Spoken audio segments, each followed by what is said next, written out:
নমস্কাৰ। আমাৰ ৰাইজে এই অবৈধ খনন কাৰ্য কাৰণে জনাবলৈ নিউজ চেনেলক বাধ্য হৈছে। কাৰণ আমাৰ এইটো ঐতিহ্য মন্দিৰ হয়, শিৱ মন্দিৰ হয়। বৰ্তমান এইটো 118 বছৰ ৰানিং হৈ আছে।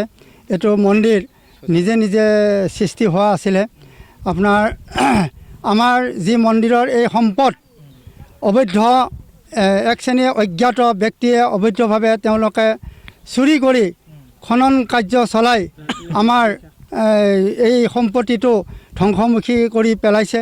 সেয়েহে আমি সকলো ৰাইজে শংকিত হৈছোঁ যাতে ভৱিষ্যত এই সম্পত্তিটো অৰ্থাৎ আমাৰ মাধৱ গোহাঁই শিৱ মন্দিৰৰ সম্পত্তিখিনি যাতে আমি মানে সুৰক্ষা দি ৰাখিব পাৰোঁ, তাৰ কাৰণে আমাৰ ৰাইজে জাগ্ৰত হৈ আজি প্ৰশাসন আৰু বন বিভাগক জনাবলৈ বাধ্য হৈছোঁ। তেওঁলোকে কিন্তু ইয়াৰ বিষয়লৈ কোনো উচিত ব্যৱস্থা লোৱা নাই।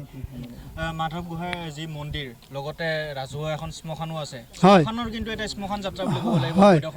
হয় হয়, আমাৰ মাধৱ গোহাঁই শিৱ মন্দিৰৰ এইটো আমাৰ ঐতিহ্য মন্দিৰৰ লগতে আমাৰ হেৰি আছে, এইটো শ্মশান আছে। শ্মশানত আমাৰ সকলো মৃতদেহ ইয়াতে সৎকাৰ কৰা হয়। সেই এটা আমাৰ বহুত দুৰ্ভাগ্যজনক হিচাপে আমাক ধ্বংসমুখী কৰি পেলাব বিচাৰিছে।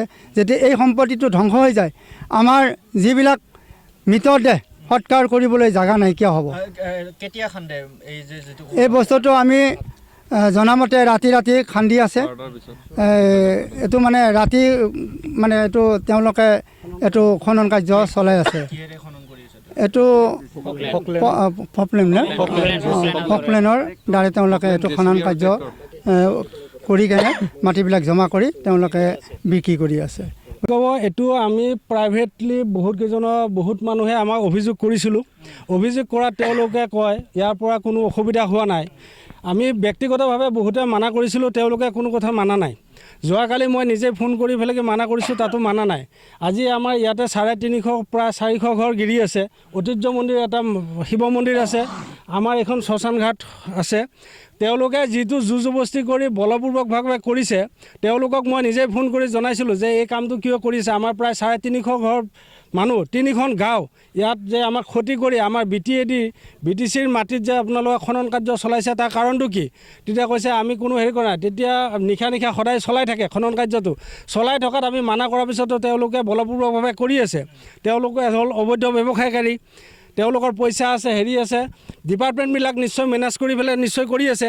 যিহেতুকে কালি আমি প্ৰশাসনৰ মানুহ মাতিলোঁ, আমাৰ লালপুল আৰক্ষী চকীৰ মানুহ মাতিছোঁ, আমি মাজবাট সংমণ্ডলৰ বন বিষয়া মাতিলোঁ। তেওঁলোকৰ লগত আমি প্ৰায় 150 মানুহ আমি ইয়াতে উপস্থিত আছিলোঁ। তেওঁলোকে আকৌ দৰং ডিষ্ট্ৰিক্টলৈ ঠেলিয়ালে। দৰং ডিষ্ট্ৰিক্টলৈ থানালৈ আমি ফোন কৰা হ'ল, তেওঁলোকে অজুহাত দেখুৱাই তেওঁলোকে নাহিল। নোহোৱাৰ পিছত আজি সিদ্ধান্তটো ল'ম বুলি কৈছে। সেই সিদ্ধান্ত মৰ্মত আজি আমাৰ উপস্থিত গোটেইখিনি ৰাইজ ৰাখি সহকাৰে তেওঁলোকে আলোচনা কৰিম বুলি আমাক কথা দি গৈছিলে। যদি কথা দি পেলাই কি তেওঁলোকে কামখিনি কৰা নাই, কাৰণটো কি? তেওঁলোকে নিশ্চয় সেই বন বিষয়া বা আৰক্ষী চকী এইবিলাকৰ সৈতে তেওঁলোকে মিলি মিতিৰালি কৰি এই অবৈধ ব্যৱসায় চলি আছে। যাৰ কাৰণে নেকি তেওঁলোকৰ মিতিৰালিৰ ক্ষেত্ৰত আমাৰ এই আজি 350-400 ঘৰ গিৰি মানুহৰ কাৰণে এটা ভয়াৱহ সৃষ্টি হৈ গৈ আছে। আমাৰ ভূমি আমাৰ ছাইডত এই খনন কাৰ্য চলোৱাৰ বিনিময়ত আমাৰ মাটিবিলাক সদায় প্ৰতিবাৰ বানপানী হোৱাৰ পিছত লাহে লাহে খহাই আমাৰ ভূমিবিলাক স্খলন হৈ আমাৰ সম্পত্তি নাইকিয়া হৈ গৈ আছে। আৰু জেনেৰেলত যিখিনি মুছলিম সম্প্ৰদায়ৰ মানুহ আছে, তেওঁলোকে সেইখিনি মাটি ক্ৰমান্বয়ে আগুৱাই আছে। ভূমাফিয়াসকলক এতিয়ালৈ ব্যৱস্থা লোৱা নাই। কাৰণ কিয়? কি কাৰণত তেওঁলোকে লোৱা নাই? তেওঁলোকে এই মিতিৰালি কৰি তেওঁলোকে ভিতৰি বুজাবুজি কৰি আছে কাৰণে বোধ হয় আমাৰ এই ইমানখিনি ৰাইজৰ 400 ঘৰ 350 ঘৰ মানুহৰ এই আবেদন, দুখ, অনুভূতি একো তেওঁলোকে গুৰুত্ব দিয়া নাই। ইয়াৰ কাৰণে দায়ী কিন্তু বন বিষয়া, আৰক্ষী চকী। কালি যিটো পৰিস্থিতি হৈ গৈছিল, মাৰপিট হ'ব লগা অৱস্থা আছিলে।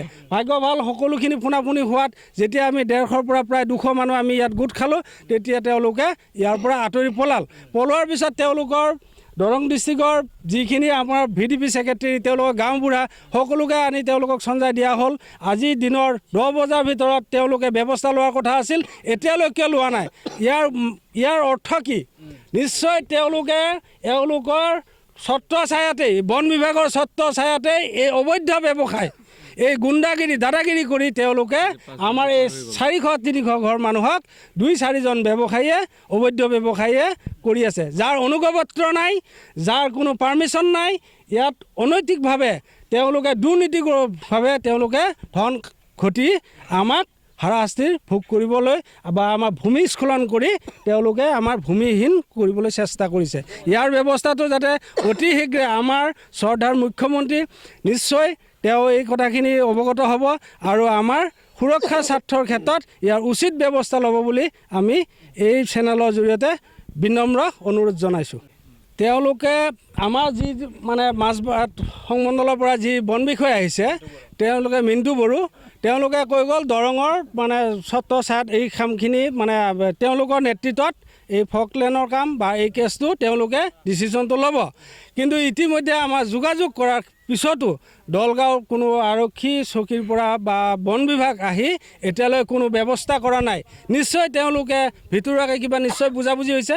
যদি বুজাবুজি নহ'ল হয়, আজি আমাৰ 350 ঘৰ মানুহৰ ভিতৰত প্ৰায় 3000 অধিক জনসংখ্যা হ'ব। 3000 নহ'লে 2500 জনসংখ্যা হ'ব। এই 2500 জনসংখ্যাৰ মানুহৰ কোনো তেওঁলোকে সুৰক্ষাৰ কথা চিন্তা কৰা নাই, তেওঁলোকে পকেট গৰম কৰাৰ কথা চিন্তা কৰিছে।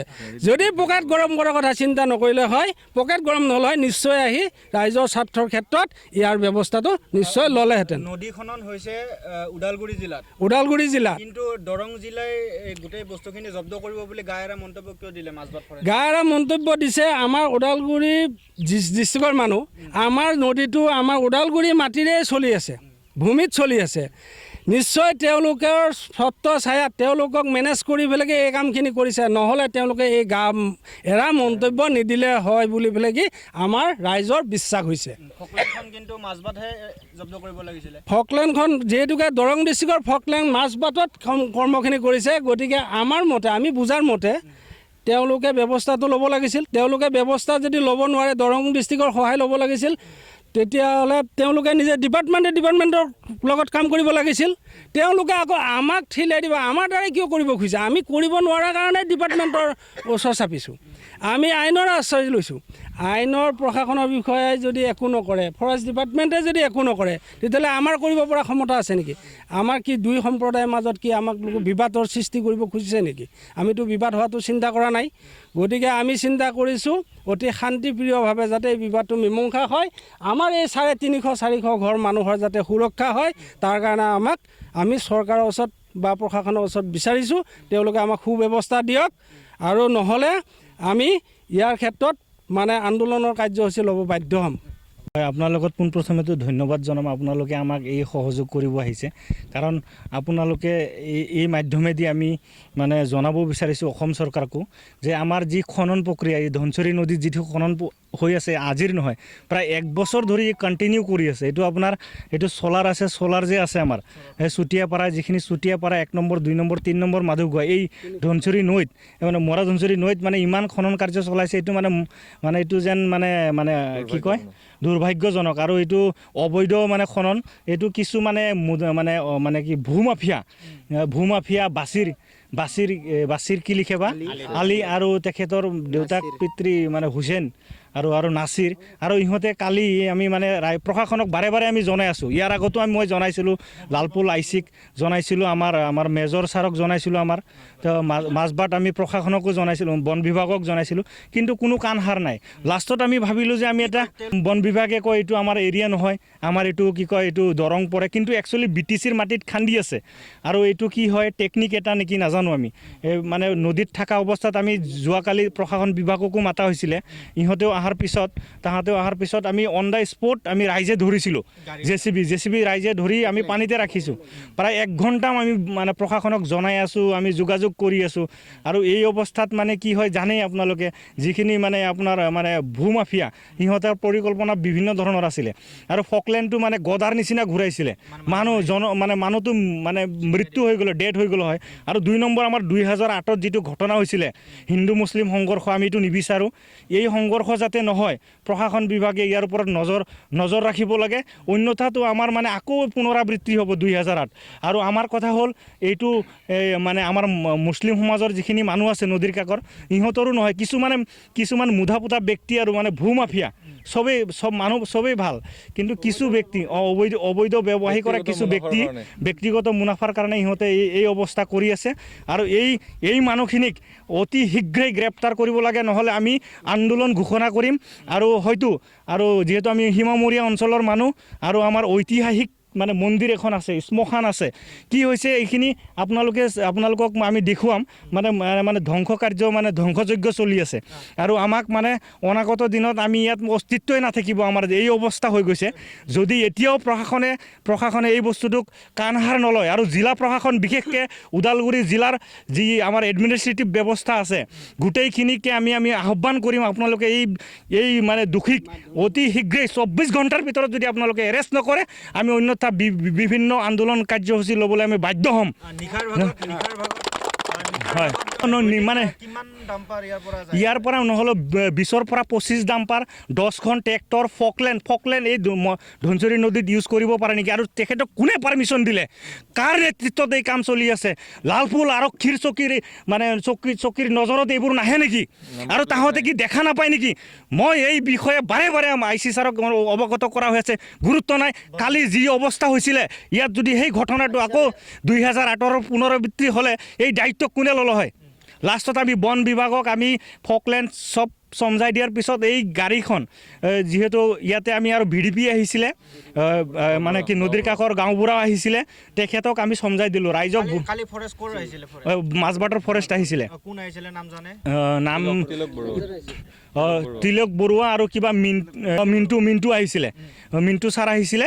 তো আজিলৈকে এই অৱস্থায় অলপ মানে আমি আজি 3-4টামান বজাত 2-3টা বজাত প্ৰশাসনৰ মানুহ আহিছিলে, কিন্তু এই যে আমি যে ৰাইজে আমি যে সমজাই দিছিলোঁ গাড়ীখন ফকলেণ্ডখন, এই ফকলেণ্ডখন এই ঘৰৰ ওচৰতে ইয়াৰ পৰা 100 মিটাৰো নহ'ব ঘৰ ইয়াতে, তেখেতৰ ফকলেণ্ড ঘৰতে আছে।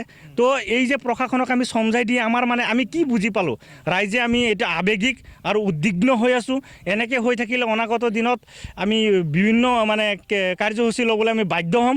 আৰু আমাৰ অসম চৰকাৰক এইটোৱে আহ্বান, মাননীয় আমাৰ মানে শ্ৰদ্ধাৰ হেমন্ত বিশ্ব শৰ্মা মহোদয়ক, মানে এই বিষয়বোৰ যদি আপুনি মানে এনেকেই থাকে তেতিয়াহ'লে কিন্তু আমাৰ অস্তিত্ব নোহোৱা হৈ যাব। আৰু আপোনাক সৰ্বকালৰ মানে সৰ্বশ্ৰেষ্ঠ মুখ্যমন্ত্ৰী হিচাপে আমি জানো।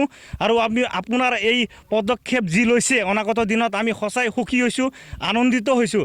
যাতে কাৰো ক্ষতি নোহোৱাকৈ এই ব্যৱস্থা আপুনি গ্ৰহণ কৰে আমি আহ্বান কৰিম।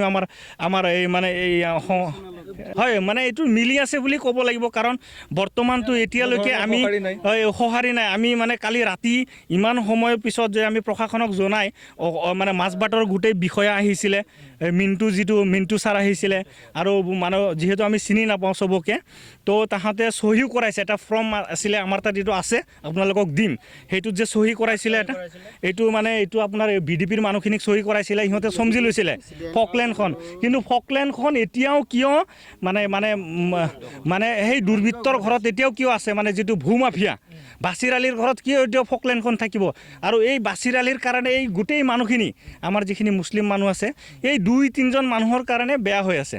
তো সেই মানুহখিনিও মই তেখেতলোককো ক'ম, আপোনালোকে আগুৱাই আহি এই দুৰ্বৃত্তক এৰেষ্ট কৰাব লাগে আৰু গ্ৰেপ্তাৰ কৰিব লাগে 24 ঘণ্টাৰ ভিতৰত। অন্যথা কিন্তু আমি বহুত কাৰ্যসূচী ল'বলৈ বাধ্য হ'ম।